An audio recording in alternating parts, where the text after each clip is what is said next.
Dan pemirsa, untuk mengetahui bagaimana situasi terkini di Bandara Internasional Ataturk Istanbul, Turki, kita akan segera bergabung dengan Dandi Fikrianto dari Konsul Protokol dan Konsuler KJRI di Istanbul. Selamat pagi Pak Dandi. Pak Dandi, bisa Pagi, Bu. diinformasikan bagaimana kondisi terkini di Bandara Ataturk Turki saat ini? Silakan. Oh ya, dapat kami sampaikan, Mbak, dari laporan staf yang berada di bandara bahwa bandara ditutup sejak serangan pada pukul sekitar 9.30 malam hari tadi. Dan saat ini staf kami memantau situasi dan saya sendiri sedang berada di rumah sakit untuk memantau jumlah korban. Demikian. Iya, Pak Dadi, boleh digambarkan bagaimana sebenarnya kondisi pada saat terjadinya ledakan bom di Bandara Turki? Dari laporan yang kami dapat bahwa terdapat 3 serangan, 2 di terminal dan 1 di parkiran.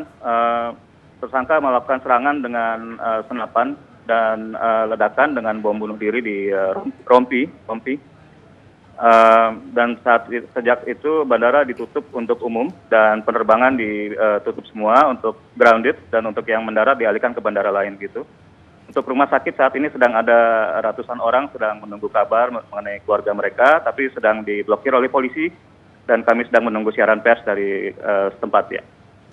Baik Pak Dandi, sudah ada data atau klarifikasi yang menyebutkan berapa jumlah korban tewas dan luka akibat serangan ini? Ya, data yang dikeluarkan oleh kantor Gubernur Istanbul yang bertugas mengumpulkan data adalah resminya 28 tewas dan 60 luka-luka. Iya, Pak Dandi, apakah sudah bisa diberitahukan bahwa adakah warga negara Indonesia yang menjadi korban? Konon kabarnya banyak warga negara Indonesia yang berada di bandara yang ingin mudik ke Indonesia. Ya, hingga kini oleh pihak otoritas bandara, kami sudah tanyakan ke pihak polisi bandara, juga otoritas dan rumah sakit dan kantor gubernur, hingga kini belum dilepaskan data kebangsaan korban. Baik Pak Dandi, dari informasi yang kami terima, pelaku kabarnya meledakkan diri ketika akhirnya pihak kepolisian sudah masuk ke dalam lokasi, benar seperti itu? Betul. Masuk ke dalam lokasi meledakkan diri karena nampaknya dihalangi di mesin pemeriksaan keamanan di dalam terminal. Iya, Pak Dandi, tadi Pak Dandi berada di rumah sakit, betul Pak Dandi, kabarnya para korban ini diangkut dengan taksi untuk sampai ke rumah sakit, tidak menggunakan ambulans. Lalu bagaimana sebenarnya sampai saat ini proses penanganan di rumah sakit, Pak? Dari yang pandangan mata yang saya lihat ada puluhan ambulans yang keluar masuk mengantar korban. Juga ada taksi juga, jadi mungkin memang wajar saja kalau ada taksi yang mengantar ya, keadaan darurat. Sejauh ini yang saya lihat dari rumah sakit ini yang menjadi tempat pusat dirawatnya korban, seperti itu kedatangan korban.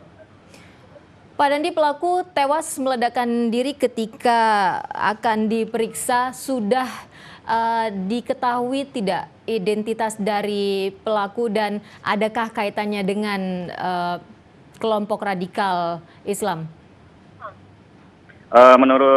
Belum ada keterangan resmi, tapi dari sumber-sumber yang kami dapat dari pemerintah, dari kantor gubernur maupun petugas polisi, kelihatannya dari kelompok radikal Islam gitu.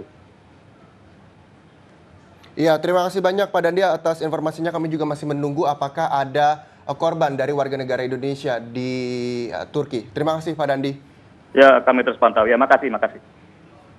Ya, demikian laporan dari Dandi Fikrianto. Beliau adalah Konsul Protokol dan Konsuler KJRI di Istanbul. Dan pemirsa, kita beralih.